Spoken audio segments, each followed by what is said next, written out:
সূরাতুত তাওবার মধ্যে রব্বুল আলামিন আমাদের মতো ঈমানদারদেরকে ডাক দিয়ে বলেন, ইয়া আইয়ুহাল্লাযীনা আমানু ইত্তাকুল্লাহা ওয়া কুনু মা'আস সাদিকিন।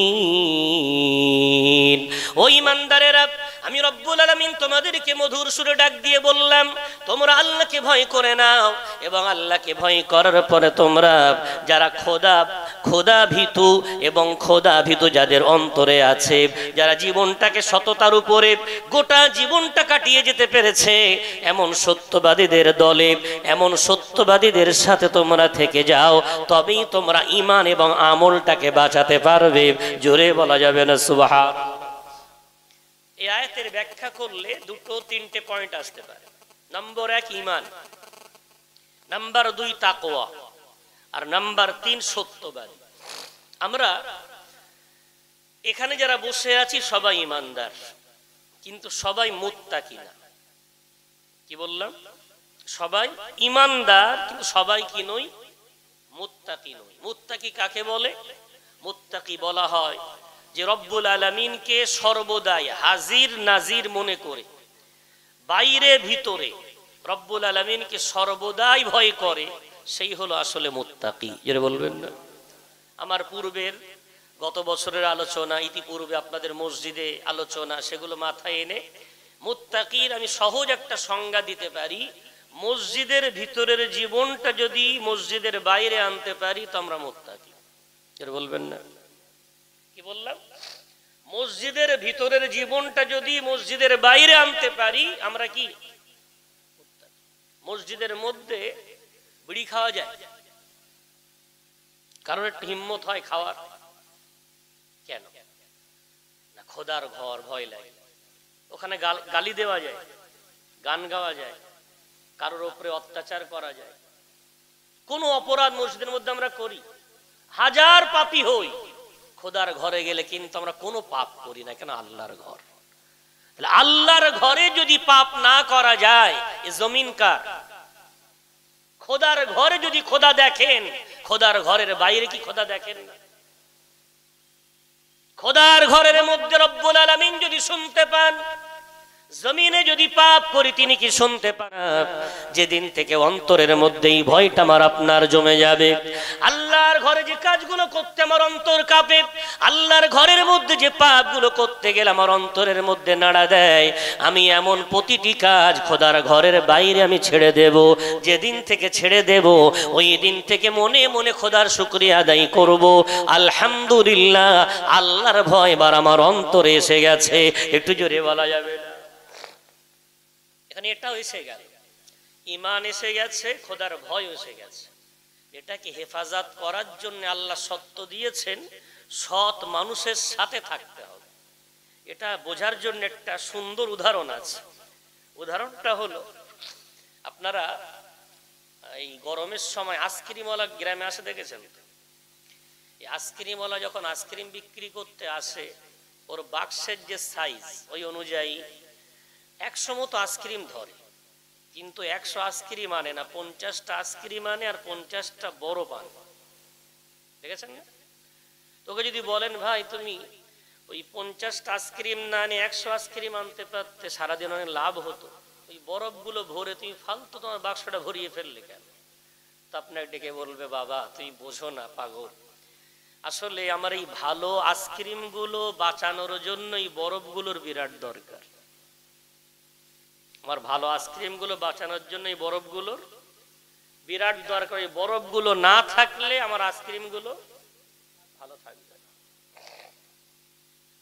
ভাই আমার, বাপজি আমার, রব্বুল আলামিন ঠিক আয়াতের দ্বারা এটাই বোঝাতে চেয়েছেন, ও ঈমানওয়ালা ও তাকওয়া অর্জনকারী মুত্তাকি, তুমি যদি তোমার ঈমান এবং তাকওয়াটাকে ঠিক রাখতে চাও, অবশ্যই তোমাদেরকে নেক মানুষের সোহবতে থাকতে হবে, ভালো মানুষের সংস্পর্শে তোমাকে থাকতে হবে। রব্বুল আলামিনের আয়াতের ব্যাখ্যায় মুফতি শফি রাহমাতুল্লাহ আলাইহি মারিফুল কোরআনের মধ্যে আয়াতের ব্যাখ্যায় তিনি লিখেছেন, আমার আল্লাহর এই আয়াত প্রমাণ করে কিয়ামত পর্যন্ত দুনিয়ার বুকে একদল আহলে হক অর্থাৎ রব্বুল আলামিনের ইসলামের পথে অবিচল অটল থাকার মতো একদল হাক্কানি আলেমকে আল্লাহ কিয়ামত পর্যন্ত ধরার বুকে রেখে দেবেন। একটু জোরে জোরে বলা যাবে না? একদল কিয়ামত পর্যন্ত হাক্কানি আলেম থাকবে। যদি না থাকতো তাহলে আল্লাহ বলতেন না যে নেক মানুষের সাথে থাকো। দুর্ভাগ্য আমাদের, আমরা আমাদের ওঠা বসা কাদের সাথে রেখেছি? আমরা ঈমানওয়ালা মুত্তাকি ধরেও নিলাম। আমাদের আইসক্রিমটাকে ভালো রাখতে গেলে পীর সাহেব যারা হন, আল্লাহওয়ালা যারা হন, বাহ্যিকভাবে কিন্তু তাদেরকে বোঝা যায় না। বরফের যেমন মূল্য আছে না, কিন্তু 2 টাকায় কতটা বরফ দেয়, 5 টাকায় কতটা বরফ দেয়, কিন্তু বরফের যে কাজ, আউলিয়ায়ে কেরামদের বাহ্যিকভাবে দেখলে বোঝা যায় না ওনার আল্লাহর সাথে এত ঘনিষ্ঠতা। বাহ্যিকভাবে দেখলে বোঝা যায় না বিশ্বনবীর সুন্নাতের প্রতি তার এত ভক্তি মোহাব্বত, কিন্তু ওই আহলুল্লাহ, ওই আল্লাহওয়ালা গুলোই পৃথিবীর এই নেককার মানুষগুলোকে বাঁচিয়ে রাখেন। একটু জোরে বলা যাবে না? দুঃখ এখানে, আমরা মনে করে নিয়েছি একদিন জলসায় বসলে মনে হয় আমরা কামিয়াব হয়ে যাব, 2 দিন মাহফিল দিলেই মনে হয় কামিয়াব হয়ে যাব। আসল আমাদের কামিয়াবি সফলতা আনতে গেলে এই জলসাগুলো আমাদের বাড়িতে হতে হবে। সকাল সন্ধ্যা আমাদেরকে রব্বুল আলামিনের গুণকীর্তন করতে হবে। সকাল সন্ধ্যা আমাদের পরিবারগুলোকে নিয়ে বিনা খরচে রব্বুল আলামিনের জিকির আজকার করতে হবে। সকাল সন্ধ্যা আমার পরিবারগুলোকে ওই আহলুল্লাহ আল্লাহওয়ালাদের রেখে যাওয়া শরীয়তগুলোকে বাঁচানোর জন্য আমাদের আপন আপন চিন্তা ভাবনা করতে হবে। যদি না করি, আমার আপনার বছরের 365 দিন, কিন্তু গোটা বাঁকড়া গ্রামে ধরে নিলাম 35টা, আরো বেশি ধরে নিলাম 65টা জলসা হয়। 65টা জলসায় বসার পরেও 300 দিন কিন্তু আমরা কোরআন হাদিসের আলোচনা শুনতে পেলাম না। আরো 300 দিন কিন্তু এমন আল্লাহওয়ালাদের সাথে আমাদের বসা হলো না। 300 দিন কিন্তু আমাদের কোরআন হাদিসের কথা শোনা হলো না। তাহলে মাত্র 65টা দিন যদি কোরআন হাদিস শুনি, আলেম ওলামাদের সাথে বসি, আর 300 দিন যদি খারাপ মানুষের সাথে থাকি, তাহলে নেকির পাল্লা ভারী না বদের পাল্লা ভারী? ভালো আমলটা বেশি না বদ আমলটা বেশি? এখন আপনার মনে হতে পারে হুজুর তার মানে বলতে চাচ্ছেন কি? আমি এটাই বলতে চাচ্ছি, আপনি যদি আপনার জীবনটাকে, আমি যদি আমার জীবনটাকে দামি বানাতে চাই, তাহলে এটা আমার আপনার হাতে। আল্লাহর তরফ থেকে আমরা এখন মখলুক, মানে এই মখলুকটা আপনি ভালো কাজে গেলে দামি হবেন, মন্দ কাজে গেলে মন্দ হবেন। যেমন ভাটা থেকে 2টো ইট বার হয়েছে, একটা ইট বাথরুমে লাগানো হয়েছে আর একটা ইট মসজিদে লাগানো হয়েছে। বাথরুমের যে ইট, যেটা পাদানি হয়েছে, ওই পাদানির ইটটাতে আমি খালি পায়ে পা দিতেও ঘৃণা করি না? কেন? ওর সোহবত, ও গেছে বাথরুম ঘরে।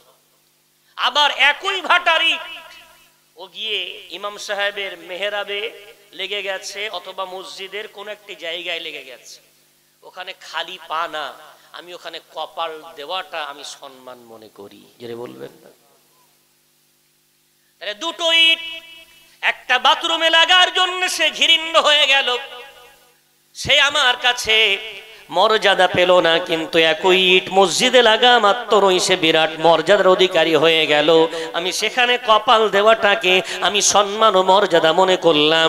ভাই বাবজি আমার, রব্বুল আলামিন ঠিক এমন ভাবে দুনিয়ার বুকে আমাকে আপনাকে সৃষ্টি করেছেন, আমি যদি আল্লাহ ওয়ালাদের সাথে থাকি, আল্লাহর কাছে আমরা এমন মর্যাদার পাত্র হয়ে যাব। কিন্তু আমরা যদি অসৎ মানুষের সাথে ওঠা বসা করি, আমরা আল্লাহর কাছে ঠিক তেমন আল্লাহর কাছে ঘৃণ্য পাত্র হয়ে যাব, আল্লাহর কাছে আমার অপ্রিয় হয়ে উঠব। আমাদের সহজ রাস্তা, প্রতিদিন আমাদের বাড়িতে নিজের স্ত্রী, নিজের পরিবার, নিজের সন্তানকে নিয়ে এই দিন প্রচার প্রসার, এই দিনের কথা বারবার আলোচনা করতে হবে। আমি বড় ব্যথিত, হয়তো নিচে বসে আমার ব্যথাটা অনুভব করতে পারবেন না, আমার পাশে এসে একটু বসে এই জলসার দিকে তাকাতে হবে। তাকিয়ে আজকের জলসার সবচেয়ে বেদনাদায়ক দৃশ্য কি, আমি যদি জিজ্ঞাসা করি আপনার নিচে বসে বলতে পারবেন না, তবে আমার পাশে বসলে ইনশাল্লাহ বলতে পারবেন। কি দৃশ্য? দৃশ্যটা হলো, আমরা যখন জলসাতে উঠি, আমাদের আসাতেজায়ে কেরাম আমাদেরকে শিখিয়েছেন যে সামনে শ্রোতাদেরকে সম্মান জানাতে হয় শ্রেণী বিশেষ। আমরা বলি, আমার সম্মুখে বসে থাকা আমার বয়সের বড় বাবাজিরা, সমবয়সী ভাই ও বন্ধুরা, পর্দার আড়ালে আমার মা ও বোনেরা, স্নেহের সন্তানেরা, এখানে এসে দেখেন দিন এই জলসাটা একটাও সন্তান আছে? পিছনে ঘুরে দেখে নেন একবার, একটা বাচ্চা আছে এই জলসায়? দেখেন দিন একটা বাচ্চা দেখা। আমি কিন্তু আজকে বলিনি এই কথাটা, ওই জন্য স্নেহের সন্তানের এই কথাটা আমি বলিনি। একটা বাচ্চা এখানে নেই। এখন উমারে ফারুক রাদিয়াল্লাহু তাআলা আনহু তিনি তার জীবনে একটা কথা বলতেন। কি বলতেন? আয়ুন কসুদ্দিন ওয়ানা হাই, আমি বেঁচে থাকবো আর আল্লাহ পাক রব্বুল আলামিনের দিনটা বিলীন হয়ে যাবে। আমি বেঁচে থাকবো, আমার সামনে ইসলামের অধঃপতন ঘটবে। আমি বেঁচে থাকবো আর আমার সামনে ইসলামের প্রতি অবহেলা হবে। আমি ওমর এটা কোনোদিন হতে দেব না। ওমরে ফারুক রাদিয়াল্লাহু তাআলা আনহুর এই সিফাত ছিল বলে ওমরে ফারুক রাদিয়াল্লাহু তাআলা আনহু তিনি ইন্তেকাল করার আগে আল্লাহর কাছে বারবার দোয়া চাইতেন, ও আমার আল্লাহ, আমি তোমার কাছে দোয়া চাই আমার ইন্তেকাল যেন তোমার নবী মুহাম্মদ সাল্লাল্লাহু আলাইহি ওয়াসাল্লামের শহরে হয়, অর্থাৎ আমার দাফনটা যেন ওই নবী করিম সাল্লাল্লাহু আলাইহি ওয়াসাল্লামের মদিনাতুল মুনাওয়ারাতে হয়, এবং আল্লাহ একই সাথে আমার মৃত্যুটা যেন শাহাদাতের মৃত্যু হয়। এই যে দুটো দোয়া একসাথে করেছিলেন, এই দুটো দোয়া জমা হওয়াটা এটা কঠিন একটি বিষয় সেই সময় ছিল। দুটো দোয়া করতে, আল্লাহ আমি শুতে চাই মদিনাতে, আবার মৃত্যু যেন শাহাদাতের হয়। ইসলামী দেশ, যুদ্ধ তো মদিনায় হবে না। কেন? আল্লাহ মদিনাটাকে ইসলামী শহর বানিয়ে দিয়েছে এবং ওটা মার্কাজ বানিয়ে দিয়েছে। অথচ ওমর দোয়া করছেন ওই দেশেই ওই শহরেই ইন্তেকাল করতে চান, আবার শাহাদাতের মৃত্যুও চান। তো আল্লাহ এমন করে কবুল করলেন, ওমর ফজরের নামাজ পড়াচ্ছে আর এক ইহুদি হাতে খঞ্জর নিয়ে খঞ্জরে বিষ মাখিয়ে ওমরে ফারুকের পেটের এপার থেকে ওপার এমন করে মারলো, টোটাল পেটটা ফেটে গেল ওমর নামাজ। তাহলে শাহাদাতের মৃত্যু ইহুদির হাতে মদিনার মসজিদে ওমরে ফারুকের হচ্ছে, যদি বলবেন না।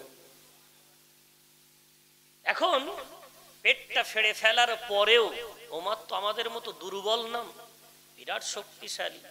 কাপড় বেঁধে দেওয়া হয়েছে, সেলাই ব্যবস্থা ছিল না, যা খান বেরিয়ে যায়। 3 দিন ওই অবস্থায় বেঁচে ছিলেন। কদিন? 3 দিন। বিরাট ওই অবস্থাতে, কঠিন অবস্থাতে যখন মৃত্যু চোখের সামনে দেখতে পাচ্ছেন, ওই 3 দিনে ওমরে ফারুক রাদিয়াল্লাহু তাআলা আনহু যে কাজগুলো করেছেন স্বর্ণাক্ষরে লেখা, তার মধ্যে একটা বিরাট বড় কাজ ছিল। ওমরে ফারুক এক সাহাবা দেখতে এসেছেন, ওমরে ফারুক তার দিকে খুব গম্ভীর নজরে তাকালেন। যিনি দেখতে এসেছেন রাসূলের সাহাবা, তাড়াহুড়ো করে ওমর আহত তো দেখতে এসেছেন। কেন? সাহাবারা জানতেন অসুস্থ মানুষকে দেখতে গেলে ফারিস্তা তার জন্য আল্লাহর কাছে মাগফিরাত কামনা করে। যদি বলবেন, পৃথিবীতে কেউ যদি অসুস্থ হয় আর তাকে যদি কেউ দেখতে যায়, তো যতক্ষণ সে বাড়ি ফিরে না আসে ততক্ষণ ওই পথে খোদার একদল ফারিস্তা ওই ব্যক্তির জন্য আল্লাহর কাছে মাগফিরাত কামনা করে। যদি বলা যাবে, তোমারে ফারুককে দেখতে গেছে, কিন্তু ওনার কাপড়টা গাটের নিচে ঝুলছে। ওমরে ফারুক রাদিয়াল্লাহু তাআলা আনহু এই অবস্থাতেই গম্ভীর নজরে দেখা মাত্রই তাকে ডাকলেন, এদিকে এসো। তোমার কি জানা নাই আমার রাসূল হাদিসের মধ্যে বলেছেন, কিয়ামতের দিন আমার আল্লাহ যাদের দিকে রহমতের দৃষ্টি তুলে তাকাবে না, তাদের মধ্যে হলো একদল মানুষ, তারা যারা তাদের কাপড়গুলো গাটের নিচে পরে। ওই বিশ্বনবীর সুন্নাতের বহির্ভূত কাজ তুমি করে আমার সামনে দাঁড়িয়ে আছো, আগে কাপড় তোলো। সুন্নাতের বহির্ভূত কাজ আমি ওমর বেঁচে থাকতে হতে দেব না। একটু জোরে বলা যাবে? সিফাত, আমি বেঁচে থাকবো আর ইসলামের মধ্যে কমি আসবে। ওই অবস্থাতে ওমরে ফারুক অন্যায়ের প্রতিবাদ করছেন। তাই আজকে বাঁকড়া উত্তরপাড়া 3 দিন ব্যাপী জলসা হবে। আজকে দ্বিতীয় দিন, একটা বাচ্চা এখানে নেই, কি ধরবো? এই গ্রামে বাচ্চা জন্মানো বন্ধ হয়ে গেছে? বলেন না ভাই, না বাচ্চা জন্মাচ্ছে আলহামদুলিল্লাহ। তাহলে বাচ্চা জন্মাচ্ছে, ওরা ঘুমিয়ে পড়েছে? 10টার সময় তো ঘুমিয়ে পড়ে না। তো আমাদের সময় ছিল 7:30 8টা, এসার পরে ঘুমিয়ে পড়তো। টেমির আলো, হারিকিনের আলো, কারেন্ট আসার পরে তো বাচ্চারা 11টায় ঘুমায় না। আর এখন ডিজিটাল জামানা, মোবাইল আসার পরে তো রাত 2টো 1:30টার আগে বাচ্চারা আর ঘুমায় না। আমার যে প্রজন্ম, আজ আমার মুখ ভরা দাড়ি, আমার মাথায় টুপি, আলহামদুলিল্লাহ আপনি নামাজি, আপনি মুত্তাকি, কিন্তু আপনার আগামী প্রজন্ম কই? কে চিন্তা করবে এই প্রজন্মকে বাঁচানোর জন্য? কে ভাববে এই প্রজন্মকে ধরার বুকে স্পেশালিস্ট বানানোর জন্য? কে ভাববে এই প্রজন্মকে নতুন করে ইসলামের পথে আনার জন্য? ওই দিন আর বেশি দূরে নাই, হয়তো আপনার আমার কথায় একটু পরে আপনারা একমত হয়ে যাবেন। কবে জানেন? যেদিন আমি আপনি কবরে শুয়ে পড়ব, ওই দিন আমার কথাটা আপনাকে অবশ্যই বিশ্বাস করে নিতে হবে। যারা কবরে শুয়ে পড়েছে ওদের কথা আমরা কিন্তু আলহামদুলিল্লাহ ভুলিনি।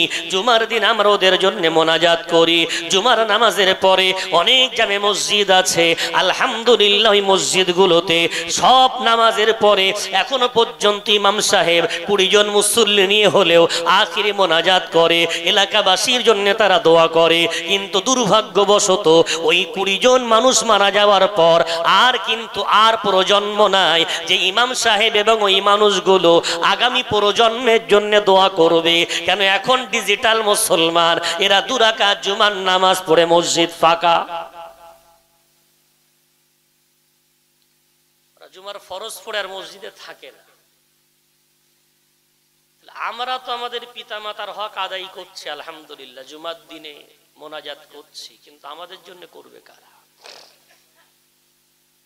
ভাই আমার, বাপজি আমার, আমি হাত ধরে নয় পায়ে ধরে বলতে চাই, মাহফিল শোনেন আর নাই শোনেন, আলেম ওলামাদেরকে বিরাট ভালোবাসেন আর নাই বাসেন, অন্তত নিজের পরিবারকে তো ভালোবাসেন, নিজের পরিবারটাকে জান্নাতি বানানোর ফিকিরটা তো করেন। কেন? এটা আপনার ইমানি দায়িত্ব। রব্বুল আলামিন পারা নম্বর 28 পৃষ্ঠা নম্বর 19 সূরার নাম সূরা তাহরিমের মধ্যে আমার আল্লাহ আপনার মতো ইমানদারকে, আমার আপনার মতো ইমানদারদেরকে ডাক দিয়ে বলেছেন, ইয়া আইয়ুহাল্লাযীনা আমানু কু আনফুসাকুম ওয়া আহলিকুম নারা। ও ইমানদারেরা, তুমি যেমন নিজেকে জাহান্নাম থেকে বাঁচাবে, তোমার পরিবারকে জাহান্নাম থেকে বাঁচানোর দায়িত্ব কোন মুফতি সাহেবের না, কোন ইমাম সাহেবের না, কোন আলেম সাহেবের না। তোমার পরিবারকে জাহান্নাম থেকে বাঁচানোর দায়িত্ব, ওই দায়িত্বটা হলো তোমার। একটু জোরে বলা যাবে? এই পরিবারকে বাঁচাতে হলে আমাকে আপনাকে আবার একবার ইসলামে রেখে যাওয়া সেই সোনালী জীবন বাস্তবায়ন করতে হবে। এই যে গত মাস চলে গেল রবিউস সানি, এই মাসে বিশ্ববিখ্যাত আল্লাহর ওলি মাহবুবে সুবহানি কুতুবে রব্বানি বড় পীর আব্দুল কাদের জিলানী রহমাতুল্লাহ আলাইহির ওফাত দিবস গিয়েছে 11ই রবিউস সানি। অনেকেই শুনেছেন ওনার সম্বন্ধে সবরস্থানে দোয়া ইত্যাদি হয়। এত বড় ওলি হয়েছিলেন কেন জানেন? ইনি এত বড় আল্লাহর ওলি হওয়ার পিছনে হাত কার ছিল? আল্লাহর রহমত তো আছেই, কিন্তু তার সাথে সাথে তার পিতা মাতার অবদান কিন্তু আকাশ ছোঁয়া। যেটা বলবেন না,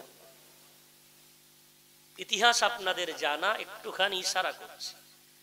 বড় পীর আব্দুল কাদের জিলানীর আব্বার নাম ছিল শেখ মুসা। কি ছিল? শেখ মুসা। এলাকার নাম ছিল জঙ্গি, তাই বলতো শেখ মুসা জঙ্গি, কিন্তু মানুষ শেখ মুসা বলে ডাকতেন, মানুষ ডাকতেন আবু সালেহ বলে। কি বলে ডাকতেন? আবু সালেহ। সালেহ বলা হয় নেককারকে আবু বলা হয় পিতাকে, অর্থাৎ নেকির পিতা, যেটা বলবেন না। এত ভালো কাজ করতেন ছোটবেলা থেকে, মানুষ তাকে ডাকতো দেখো নেকির পিতা যাচ্ছে, যেটা বলবেন না। ওই আবু সালেহ মুসা জঙ্গি রহমাতুল্লাহ আলাইহি নওজোয়ান যুবক বয়সে এতটা তিনি আল্লাহ বলা ছিলেন, এতটা আল্লাহ পাক রব্বুল আলামিনকে মহব্বত করতেন, ভালোবাসতেন। তিনি একদিন নদীর পাড়ে বসে একটু পানি পান করবেন, ঘটনা আপনাদের বারবার শোনা আছে। পানি পান করতে গিয়ে দেখলেন ওই নদী দিয়ে একটা আপেল ভেসে যাচ্ছে। সমাজে দুটো জিনিস চলে, একটা ফতোয়া, একটা তাকওয়া। ফতোয়ায় নদী দিয়ে ভেসে যাওয়া আপেল খাওয়াটা জায়েজ, তাকওয়ায় আপেলটা না বলে খাওয়াটা না জায়েজ। ফতোয়ায় হালাল জিনিস খাওয়া জায়েজ, তাকওয়ায় হালাল জিনিস বেনামাজির হাত থেকে খাওয়া ঠিক না। হালাল জিনিস বেনামাজির হাত থেকে খাওয়া যাবে না, মুসলমান ছাড়া অন্যের হাত থেকে খাওয়া যাবে না, তাকওয়া। তাহলে তাকওয়া এবং ফতোয়ার মধ্যে পার্থক্য আছে না নেই? হুজুর ফতোয়া অনুযায়ী নদীর ফল ভেসে যায়, খেয়ে নিয়েছেন, কিন্তু খাওয়ার পরে তাকওয়া সঙ্গে সঙ্গে মনে উঠেছে তাই তো আমি খেয়ে ফেললাম, কিন্তু ফলটা কার, কেন খেলাম না বলে খেলাম, আমার তো বড় অপরাধ হয়ে গেল। তাকওয়ায় তিনি নিজেকে অপরাধী মনে করলেন, বাড়ি চলে যেতে পারতেন, কিন্তু না, আপেলটা কোথা থেকে এলো আমাকে তদন্ত করতে হবে। নদী দিয়ে তিনি নদীর পাড় দিয়ে হাঁটতে শুরু করলেন। অনেক রাস্তা যাওয়ার পরে দেখলেন একটা বিরাট বড় আপেল বাগান। ওই আপেল বাগানের একটা ডাল ওই নদীতে এমন করে ঝুলে আছে, বুঝতে বাকি রইল না এই বাগানের আপেল অবশ্যই নদীতে পড়েছে, আর সেই আপেলটা আমি না বলে খেয়ে ফেলেছি।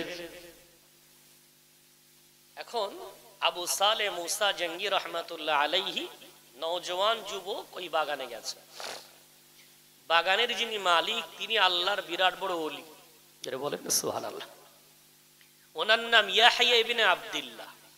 উনি বাগানে বসে আছেন, যুবক ঢুকে সালাম দিয়ে বলছেন, জাহাপনা, আপনার আপেল বাগানের একটা আপেল আমি না বলে খেয়ে ফেলেছি, আমাকে একটু ক্ষমা করে দেবেন, যেটা বলবেন না।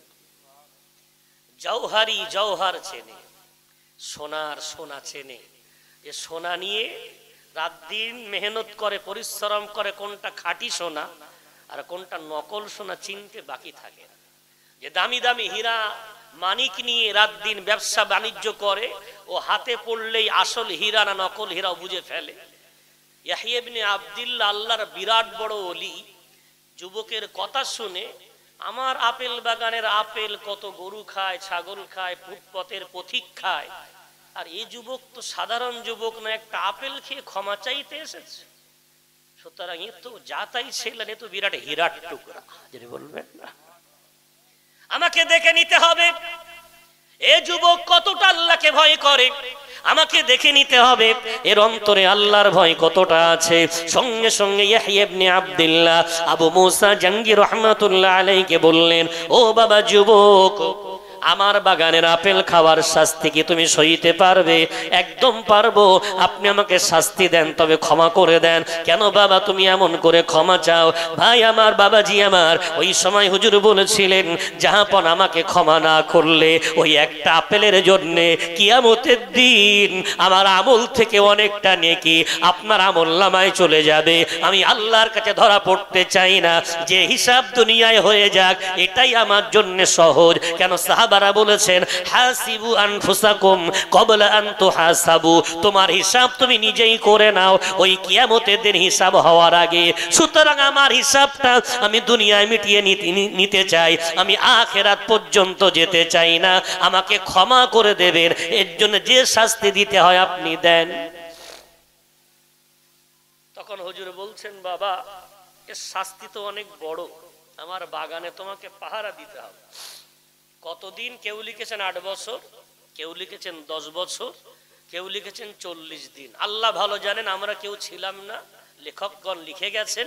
এগুলো হাদিসও না, কোরআনও না, যে নির্ভর সূত্রে বলা যাবে এটাই ঠিক। আল্লাহ ভালো জানেন, তবে দীর্ঘদিন তাকে পাহারা দেওয়ার একটা শাস্তি দিয়েছে। হুজুর বললেন, ঠিক আছে আমি পাহারা দেব। হওয়ার আজকে শেষ দিন, শাস্তি পূর্ণ হওয়ার শেষ দিন, অর্থাৎ 40 দিন হয় পূর্ণ হয়ে যাচ্ছে, অথবা 8 বছর পূর্ণ হয়ে যাচ্ছে, অথবা 10 বছর পূর্ণ হয়ে যাচ্ছে। আজকে আবু সালেহ মুসা জঙ্গি রহমাতুল্লাহ আলাইহি নিজের আপেল খাওয়ার শাস্তি ভোগ করে আজকে তিনি আজাদ হয়ে আপন বাড়িতে চলে যাবেন। হঠাৎ করে ইয়াহইয়া ইবনে আব্দুল্লাহ আবু সালেহ মুসা জঙ্গিকে ডাকলেন, ও বাবা এদিকে এসো, ওই দেখুন একটা কাস্টমার এসেছে, ওকে কিছু আপেল দেখাতে হবে, আমার আপেল বাগান থেকে কিছু ভালো ভালো আপেল পেড়ে আনো, স্যাম্পল দেখাতে হবে, সে যেন আপেল দেখে পছন্দ করে। হুজুর মালিকের আদেশ মতো যেহেতু পাহারাদার, তো আপেল বাগানের কোন আপেল যে খাওয়ার যোগ্য আর কোন আপেল খাওয়ার যোগ্য না হুজুর জানে না। তো কিছু ছোট ছোট দেখতে সুন্দর আপেল পেড়ে এনেছে, ফুলও যেই এনে সামনে দিয়েছে হুজুর খুব রেগে গেছে। এমন ফুল আপেল তুমি পারলে, 40 দিন তুমি পাহারা দিলে, 8 বছর অথবা 10 বছর তুমি পাহারা দিলে, কোন আপেল খেতে হয় আর কোন আপেল খাওয়ার যোগ্য না এতটুকু তুমি জানো না বাবা। এই ফল পেড়ে তুমি কেন সুন্দর ফলটা তুমি নষ্ট করে দিলে? যেই বলেছে ইয়াহইয়া ইবনে আব্দুল্লাহর রাগ শুনে হুজুর মাথা নত করে চোখের পানি ঝরিয়ে হাউ হাউ করে কাঁদেন আর বলেন, জাহাপনা ওই চোখ আমাকে ওই আপেলের দিকে দৃষ্টি ফেলার কারণে আমি আমার জিভটাকে কন্ট্রোল না করতে পেরে এক আপেল খেয়ে এতদিন আপনার বাগানে পাহারাদারের দায়িত্ব পালন করেছি।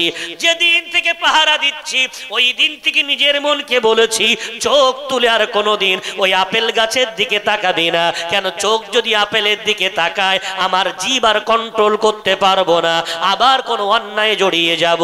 ওই জন্য এতদিন পাহারা দিলাম, হয় 40 দিন অথবা 8 বছর 10 বছর, কোনোদিন আপনার আপেল বাগানের ওই আপেলের দিকে চোখ তুলে আমি তাকাইনি। ওই জন্য জানি না কোন আপেলটা খাওয়ার যোগ্য আর কোন আপেলটা খাওয়ার যোগ্য না, ওই জ্ঞানটুকু আমার মধ্যে নাই। একটু জোরে বলা যায় কি ভয় বল? খোদার ভয় কাকে বল? ওই চোখ নদীতে আপেল দেখে আমার জিভটাকে অপরাধে ফাঁসিয়ে দিয়েছে। আমি ওই অপরাধ দ্বিতীয়বার করব না বলে এতদিন পাহারা দিয়েছি, মাথা তুলে আপেল গাছের দিকে তাকাইনি। জোরে বলবেন না? ইয়াহইয়া ইবনে আব্দুল্লাহ বলছে, তো যা তাই হীরা না, তো আমার চেয়ে দামি হীরা। হুজুর নিজের মুডটা পরিবর্তন করে বলছে, বাবা ওসব কিছু জানি না, আজকে তোমাকে ছেড়ে দিতাম, কিন্তু আবার অপরাধ করেছো, ফুল ও ফল পেড়ো, এর শাস্তি আবার নিতাম। জাহাপনা শাস্তি দেন। অপরাধ যখন করেছি শাস্তি দেন, তবে অপরাধ যেন আমার উপরে চাপিয়ে রাখেন না। আমি কিয়ামতের দিনে অপরাধের বোঝা নিয়ে উঠতে চাই না, আমাকে শাস্তি দিয়ে অন্তত ক্ষমা করে দেন। ইয়াহইয়া ইবনে আব্দুল্লাহ বলছেন, বাবা তোমার শাস্তিটা কিন্তু অনেক বড় কঠিন হবে। কোনো সমস্যা নাই হুজুর, আমাকে শাস্তি দেন। ওই সময় ইয়াহইয়া ইবনে আব্দুল্লাহ বললেন, বাবা এর শাস্তি হলো তোমাকে একটা অন্ধ, কালা, বোবা, ল্যাংড়া একটা কুশ্রী মেয়ের সাথে তোমাকে আমি বিবাহ দেব। এই বিবাহটায় তুমি রাজি হলে আমি তোমাকে এই শাস্তি অনুযায়ী আমি তোমাকে এই শাস্তিটা দিয়ে তোমার অপরাধকে আমি ক্ষমা করে দেব। ভাই জীবনে যদি পাগল না হয় তাহলে বিয়ে নিয়ে প্রত্যেকের স্বপ্ন থাকে না? থাকে না? থাকে না? বিশ্বনবীর এই হাদিসটাকে আমরা হয়তো জানি না, আমি কখনো সময় পেলে নিকাহ নিয়ে বলবো, শুধু এলো বলে একটু আনুষঙ্গিক কথা বলছি। রাসূল কারীম বিয়ে সম্বন্ধে বলেছেন, আন নিকাহু মিন সুন্নতি, বিয়ে হলো আমার জীবনের একটা অংশ। যেটা বলবেন না, আমরা সুন্নত মনে করি, তো মিষ্টি খাওয়া সুন্নতের মতো মনে হয় কোন সুন্নত? বিবাহটা জীবনের একটা বিরাট বড় অঙ্গ। ওখানে কেউ যদি মিস করে, ওখানে কেউ যদি একবার পাটা স্লিপ খায়, ওর অর্ধ জীবনটা অন্ধকার হয়ে যায়। ওইখানটা যদি কেউ সফল হয়, আল্লাহ তার দুনিয়াটা জান্নাত বানিয়ে দেয়। আমরা ওই ভুলটা করি, করার পরে তাবিজ পড়া, পানি পড়া, হুজুরদের দোয়া নিয়ে আমরা এখন ওই ভুল সংশোধন করতে চাই। কত সহজ। ইয়াহইয়া ইবনে আব্দুল্লাহ যখন বললেন, বাবা এই শাস্তি, এমন সুন্দর যুবক এক বাক্যে বললেন, কোনো সমস্যা নাই, আমাকে যদি এমন ল্যাংড়া, এমন অন্ধ, এমন কালা বোবা, এমন মেয়ের সাথে বিয়ে দিয়ে আমার শাস্তিটা দিয়ে আপনি যদি আমাকে মাফ করে দেন, আমি তাতেই রাজি আছি। হুজুর বললেন তবে তুমি প্রস্তুতি নাও। তাড়াতাড়ি করে গোসল সারা হয়ে গেল, বিয়ের আসর সেজে উঠল, হুজুরকে খুতবা পড়িয়ে বিয়ে দেওয়া হয়ে গেল। এখন বিয়ে দেওয়ার পরে সন্ধ্যাবেলা বাসর রাতে হুজুরকে পাঠানো হচ্ছে। হুজুর ঘরে ঢুকেছে।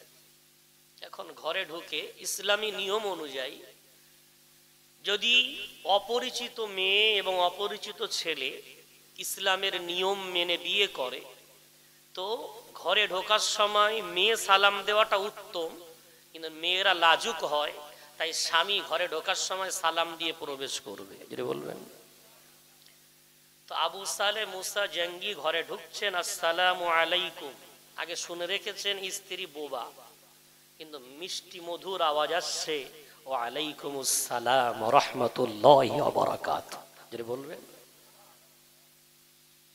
মনের মধ্যে প্রশ্ন, আমাকে তো বললেন বোবা মেয়ে, কিন্তু আওয়াজ কি করে আসে? কাছে গেলেন, সুন্নাত মোতাবেক বিয়ে করার পর নিজের স্ত্রীর মুখের কাপড় সরিয়ে মাথার চুলটা ধরে একটি দোয়া আছে, ওই দোয়াটা পড়তে হয়। রব্বুল আলামিন ওই দোয়াটা যদি কবুল করে নেয়, ওই নারীর মধ্যে যত খারাপি আছে ওই খারাপিগুলো আল্লাহ দূর করে দিয়ে ওই মেয়েটাকে স্বামীর অনুগত বানিয়ে দেন। ওই দোয়াটা হুজুর কপালে হাত রেখে পড়তে শুরু করেছেন। যেহেতু নিজের স্ত্রী, তাকাতে কোনো গোনা নাই, প্রাণ ভরে স্ত্রীর দিকে তাকাচ্ছেন, গায়ের লোম খাড়া দিয়ে উঠছে। আহারে, আমাকে হুজুর তো বললেন আমার স্ত্রী দেখতে কুচ্ছিরি, কিন্তু জান্নাতি হুরের চেয়ে কোনো দিক দিয়ে কম নয়। একটু জোরে বলা যাবে? এত সুন্দর রমণী হতে পারে? হুজুরের দিকে নারী তাকিয়েছে, বলল, অন্ধ তাকায়, কালা হলে আমার সালামের উত্তর শূন্য কেমন করে? না, মনে হয় ভুল হয়ে যাচ্ছে। হঠাৎ হাতটা ছেড়ে দিয়ে ঘর থেকে চলে যাচ্ছে, কোনো কথা। তাড়াতাড়ি করে ঘর থেকে বাইরে গেছেন, বেরিয়েই দেখেন ইয়াহইয়া ইবনে আব্দুল্লাহ হুজুর দাঁড়িয়ে আছে। কি ব্যাপার বাবা, ঘর থেকে বেরিয়ে এলে? হুজুর, আমি আর অপরাধ করতে চাই না, এক আপেল খাওয়ার শাস্তি আপনার বাগানে আমি 8 বছর 10 বছর 40 দিন পাহারা দেওয়ার শাস্তি ভোগ করেছি। আবার ফুলো আপেল পেড়ে আপনার কথা মতো আপনি বলেছিলেন যে অন্ধ কালা বোবা ল্যাংড়া এমন একটা মেয়ের সাথে বিয়ে দেব, কিন্তু মনে হয় হুজুর আপনি আমার সাথে আমাকে পরীক্ষা নেওয়ার জন্যে ওই মেয়ের জায়গায় অন্য কোনো মেয়েকে ঘরে দিয়েছেন। আমি আর ভুল করতে চাই না। ওই ঘরে এমন মেয়ে নেই, বরং অন্য মেয়ে, দেখতে অনেক সুন্দরী, বোবা নয় বরং কথা বলতে পারে, কালা নয় বরং শুনতে পারে, অন্ধ নয় বরং দেখতে পারে, আমার মনে হচ্ছে দেখে চলতেও পারে। হুজুর, না না না, আমাকে আর পরীক্ষা নেন না, ওই মেয়েটাকে পাল্টে যে মেয়ে বলেছেন ওই মেয়েটাকে পাঠিয়ে দেন। ইয়াহইয়া ইবনে আব্দুল্লাহ থাকতে পারেনি, বুকে জড়িয়ে ধরেছে। ও বাবা আবু সালে মুসা জঙ্গি, তুমি জানো না বাবা, জানো না আমি যে কথাটা বলেছি আমি আমার কথাই সত্য। ওটা অন্য কেউ নয়, ওটা হলো আমার মেয়ে, ওর নাম হলো ফাতেমা, কিন্তু গ্রামের মানুষ ওকে ডাকে উম্মুল খায়ের বলে। একটু জোরে বলা যাবে? তোমার নাম শেখ মুসা, মানুষ ডাকে কি বলে? কথা বলে, বলে গেছে? আবু সালে কি বলে ডাকে? আবু সালে, নেকির বাপ। আমার মেয়ের নাম ফাতেমা, কিন্তু মানুষ ডাকে উম্মুল খায়ের। খায়ের মানে কল্যাণ, আর উম্মুন মানে মা, কল্যাণের মা। বলবেন আমার মেয়েটাকে গ্রামের মানুষ উম্মুল খায়ের বলে ডাকে। আমার মেয়েটাকে আমি কোথায় বিয়ে দেব? আমি খুব চিন্তিত ছিলাম। ও বাপ, তুমি জানো না, জানো না আমার মেয়েটাকে অন্ধ বললাম এই জন্যে, আমার মেয়েটা আজ পর্যন্ত কোনোদিন কোনো পর পুরুষের দিকে চোখ তুলে তাকায়নি, ওই জন্যে বলেছি অন্ধ। আমার মেয়েটা আজ পর্যন্ত কোনোদিন কোনো পর পুরুষের আওয়াজ ওর কান পর্যন্ত পৌঁছায়নি, ওই জন্যে বলেছি কালা। আমার মেয়েটা কোনোদিন কোনো পর পুরুষের সাথে কথা বলিনি, ওই জন্য বলেছি বোবা আমার মেয়েটা কোনোদিন আমার পাঁচিলের এই চতুর পাঁচিলের কোনোদিন বাইরে পৌঁছায়নি, ওই জন্য বলেছি ল্যাংড়া ও বাবা ওই উম্মুল খয়ের আমার মেয়েটার জন্য এমন আবু সালের বড় দরকার ছিল, তাই আমার আল্লাহ এক আপেলের ওসিলায় আমার কাছে তোমাকে পাঠিয়ে দিয়েছে। একটু জোরে বলা যায়, ওটাই আবার নিয়ে যাও। আল্লাহর রহম, আল্লাহর করুণা। বাপ আবু সালে, মা উম্মুল খায়ের। সেই ঘরে এসেছেন মাহবুবে সুবহানি, কুতুবে রব্বানি, বড় পীর আব্দুল কাদের জিলানী রহমাতুল্লাহ আলাইহি। একটু জোরে বলবেন না? এমন ঘরে বড় পীরের আশাটা স্বাভাবিক না অস্বাভাবিক? স্বাভাবিক না? বাপ যদি এত বড় আল্লাহওয়ালা হয়, মা যদি এত বড় আল্লাহ ওলি হয়, তাদের ঘরে তো এমন সন্তান আল্লাহ উপহার স্বরূপ দেবেন। জোরে বলবেন না? অনেক ইতিহাস তার। জন্মেছেন পয়লা রমজান, পয়লা রমজানের দিন। আকাশ মেঘলা। এলাকার পুরুষগুলো আবু সালেহকে জিজ্ঞাসা করছে, ভাই চাঁদ দেখেছো? তো বলছে, না ভাই চাঁদ দেখিনি, তবে গত রাত্রে আকাশের চাঁদ আমার ঘরে এসেছে, আল্লাহ আমাদেরকে চাঁদের মতো একটা ফুটফুটে সন্তান দিয়েছে। মহিলারা জিজ্ঞাসা করছে উম্মুল খায়েরকে, চাঁদ দেখেছো? বলে চাঁদ দেখিনি, আল্লাহ চাঁদের মতো একটা ফুটফুটে সন্তান দিয়েছে আমাদেরকে। জোরে বলা যাবে। এলাকার মানুষ বলছে পয়লা রমজান কি আমার সন্দেহ হচ্ছে? তো বলছে নিঃসন্দেহে আজকে পয়লা রমজান। কেন? বলছে আমাদের বাচ্চাটা শোভে সাদিকের আগে জন্ম নিয়েছে, জন্মানোর পর থেকে মায়ের দুধ পান করছে না, এই দুধ না পান করাটা ইশারা দিচ্ছে মনে হচ্ছে আমাদের ছেলে রোজা অবস্থাতে আছে। যদি বলা যাবে না? মাগরিবের সময় আজান হচ্ছে, বড় পীর আব্দুল কাদের জিলানী মায়ের দুধ পান করে ইফতার করছেন। যদি বলা যাবে। আজ বলেন বড় পীর আব্দুল কাদের জিলানীর জীবনী অনেক সুন্দর, যদি ঘটনা বলতে থাকি তো রাত পেরিয়ে যাবে। কিন্তু এই বড় পীর আব্দুল কাদের জিলানী জন্মানোর পিছনে অবদান কার? তার আম্মা এবং তার আব্বার নেককার হওয়াটা। আপনি যে মাথায় টুপি দিয়ে বসে আছেন, মুখে দাড়ি নিয়ে বসে আছেন, আলেম ওলামাদেরকে ভালোবাসছেন, অবদান আপনার না, ওই কবরে শুয়ে পড়া আম্মা আব্বার। ওখানে গিয়ে জুমার দিন হাত তুলে কাঁদবেন আর বলবেন রব্বির হামহুমা কামা রব্বায়ানি সগীরা। আমার আব্বা, আমার আম্মা, আল্লাহ তোমাদেরকে রহমতের কোলে ছায়া দিক, রহমতের কোলে আশ্রয় দিক। তোমরা যে আমাদেরকে হালাল খাদ্য খাইয়ে আমাদেরকে বড় করেছিলে, আজকে আমার মাথায় টুপি, আমার মুখ ভরা দাড়ি, আমি ওমরা আদায় করে এসেছি আল্লাহর মেহেরবানিতে। এটা হলো আম্মা আব্বা তোমাদের বড় করুণা আমার উপরে। জোরে বলবেন। কিন্তু আমি আপনি ফেল হয়ে গেছি। তারা 8-10টা ছেলে মেয়ে মানুষ করলেও মহিলা সমিতি করি, বন্ধনের ব্যাংকে টাকা রাখি, LIC করিনি, লটারি কাটিনি, জুয়া খেলিনি। লাভ কি হয়েছে? 8টা ছেলে, বড় ছেলে মসজিদের মোতাওয়াল্লি, মেজো ছেলে 5 ওয়াক্ত নামাজি, সেজো ছেলে আলহামদুলিল্লাহ উমরা করে এসেছে, তারপরের ছেলেটা আলহামদুলিল্লাহ সমাজে ভদ্র নম্র, খুব নেককার মানুষ, সবাই ভালোবাসে। কেন এত ভালো? আলহামদুলিল্লাহ হালাল রক্তের একটা বিরাট বড় অবদান আছে। যেটা বলবেন না? কিন্তু আমাদের তো এখন 8টা-10টা না, 1 পিস, বেশি বেশি 2 পিস বাচ্চা নেওয়া বন্ধ করে দেয়। একটা বাচ্চা নেয় না, দেখি একটা মেয়ে ছেলে আছে, একটা মেয়ে যদি হয়, আবার একটা ছেলে হয়ে গেছে আর নেবে না। 2 পিস বাচ্চা মানুষ করতে গিয়ে বাপ কাটছে লটারি, খেলছে জুয়া, বাড়িতে আনছে LICর টাকা, মা অপরদিকে মহিলা সমিতি, বন্ধন, টাকা। আজকে প্রজন্ম শূন্য। তারা কবরে শুয়ে পড়েছে আপনাদের আমানি ফ্যান ভাত খেতে দিয়ে। আপনি এদেরকে বিরিয়ানি খেয়েছেন, বার্গার খাইয়েছেন, আপনি বিরাট দামি দামি খাদ্য খোরাক খাইয়েছেন, কিন্তু হারাম টাকা খাওয়ানোর জন্য ওরা জলসাই নেই, আগামী দিন মসজিদে নেই, আগামী পরশু আপনি মরে যাওয়ার পরে কবরস্থানে নেই। অর্থাৎ এই প্রজন্মকে আমরা নিঃস্ব করে, পঙ্গু করে কবরে যাচ্ছি। অর্থাৎ আমার প্রজন্মকে আমি আপনি বানিয়ে যেতে পারলাম না।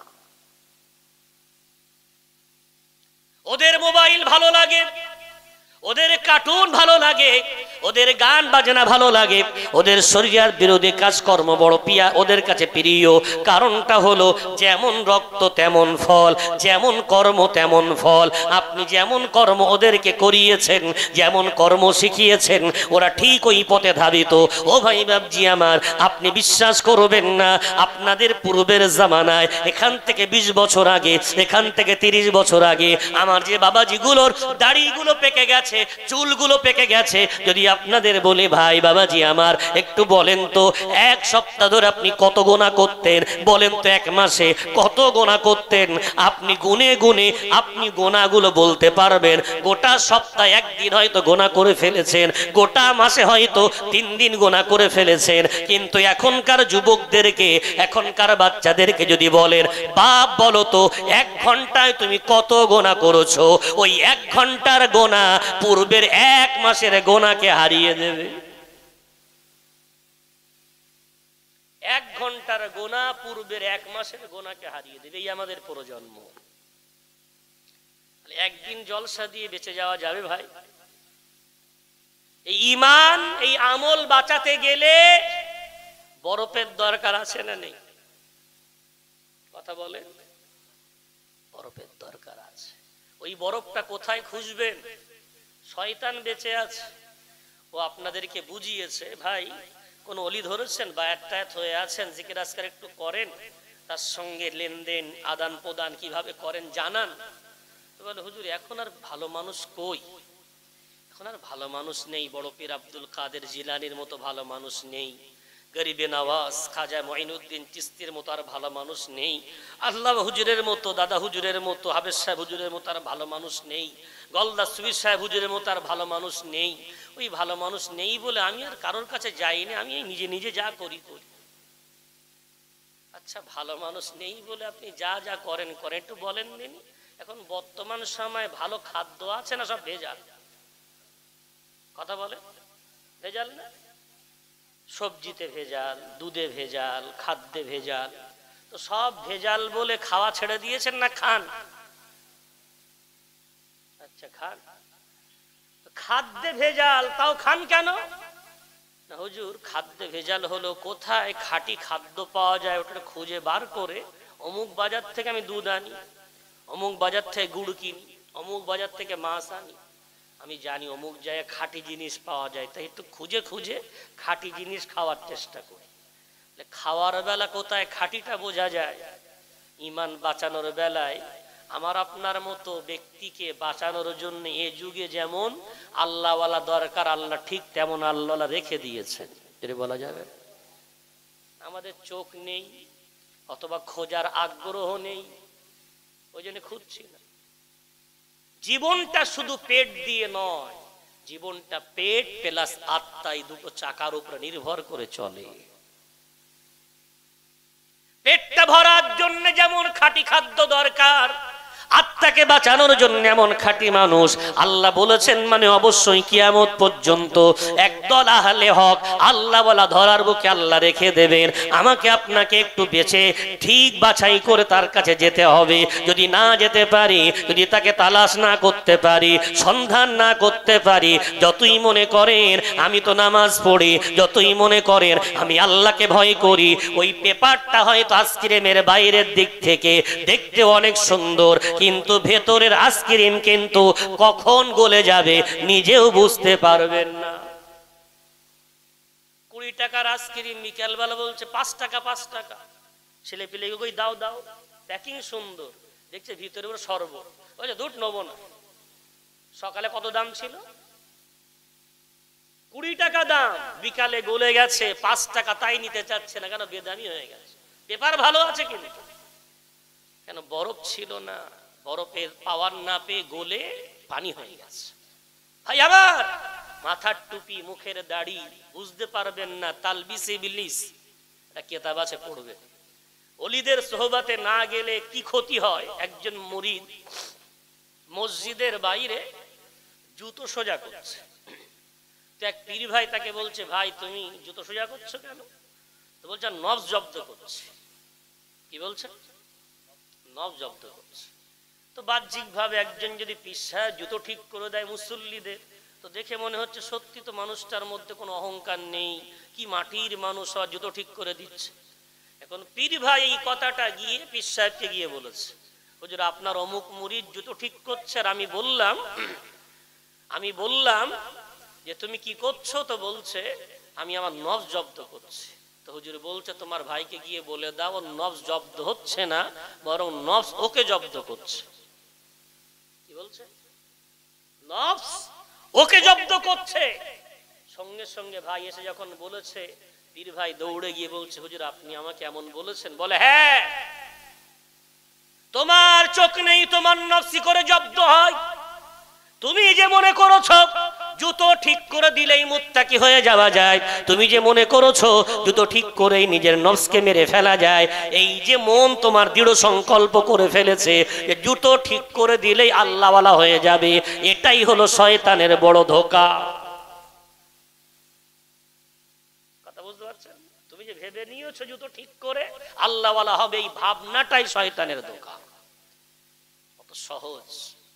কোন রাস্তায় চললে তুমি সঠিক পথে পৌঁছাবে, ওই রাস্তার যারা বড় বড় পারদর্শী তারাই বলতে পারবে ইমান বাঁচানোর রাস্তাগুলো কেমন। একটু জোরে বলা যায়। তাই আমার বাবজি আমার, ওই জন্য আজকে আমাদের এই মাহফিল গুলো কেন মনে করলে হবে না, যথেষ্ট মনে করলে হবে না। আজ থেকে একটু নিয়ত করে নেন, আমিও চলে যাব, আপনারাও চলে যাবেন। তবে আসেন না আমরা একটু রাসূলের হাদিস অনুযায়ী, মান সান্না সুন্নাতান হাসানাতান ফালাহু আজরুহা ওয়া আজরু মান আমিলা বিহা ওয়া মান সান্না সুন্নাতান সাইয়্যাতান ফাআলাইহি বিজরুহা ওয়া বিজরু মান আমিলা বিহা। মুসলিম শরীফের হাদিসের মধ্যে আমার রাসূল মধুর জবানে বললেন, দুনিয়ার বুকে কোনো বান্দা যদি কোনো ভালো প্রথা, কোন নেকির কাজ চালু করে যেতে পারে, ওই নেকির কাজটা যতদিন ধরার বুকে অব্যাহত থাকবে, ও হয়তো সারা জীবন ধরার বুকে থাকবে না, তবে নেকির কাজটা অব্যাহত থাকলে ওই সওয়াবটা কবরে শুয়ে শুয়ে যতদিন নেকির কাজটা চলবে ততদিন ও পেতে থাকবে। একটু জোরে বলা যাবে। এই জলসাগুলো দিয়ে বাড়িতে জলসা দেওয়ার নিয়ত করে। হয়তো আপনার মনে হতে পারে হুজুরের মনে দাওয়াতের বিরাট লোভ। ভাই আলহামদুলিল্লাহ, দাওয়াত না দিলেই বেশি শুকর। কেন দাওয়াত যত বেশি দেবেন তত আমাদের চাপ বেশি, কৈফাত হিসাব তত কঠিন। বাড়িতে জলসা দেন বক্তা আপনি, বাড়িতে জলসা দেন শ্রোতা আপনার স্ত্রী, আপনার সন্তান। কি করবেন ওই জলসায়? এশার পরে হোক, মাগরিবের পরে হোক, নিজের দুটো ছেলে, একটা মেয়ে, স্ত্রী, নিজের চাচা, নিজের চাচি, প্রতিবেশী যারা আছে এক জায়গায় বসে জিজ্ঞাসা করেন তো ভাই কালিমাটা একটু বলেন তো। কালিমাটা জিজ্ঞাসা করে দেখেন, আমি যদি কসম খাই তো মিথ্যা হবে না।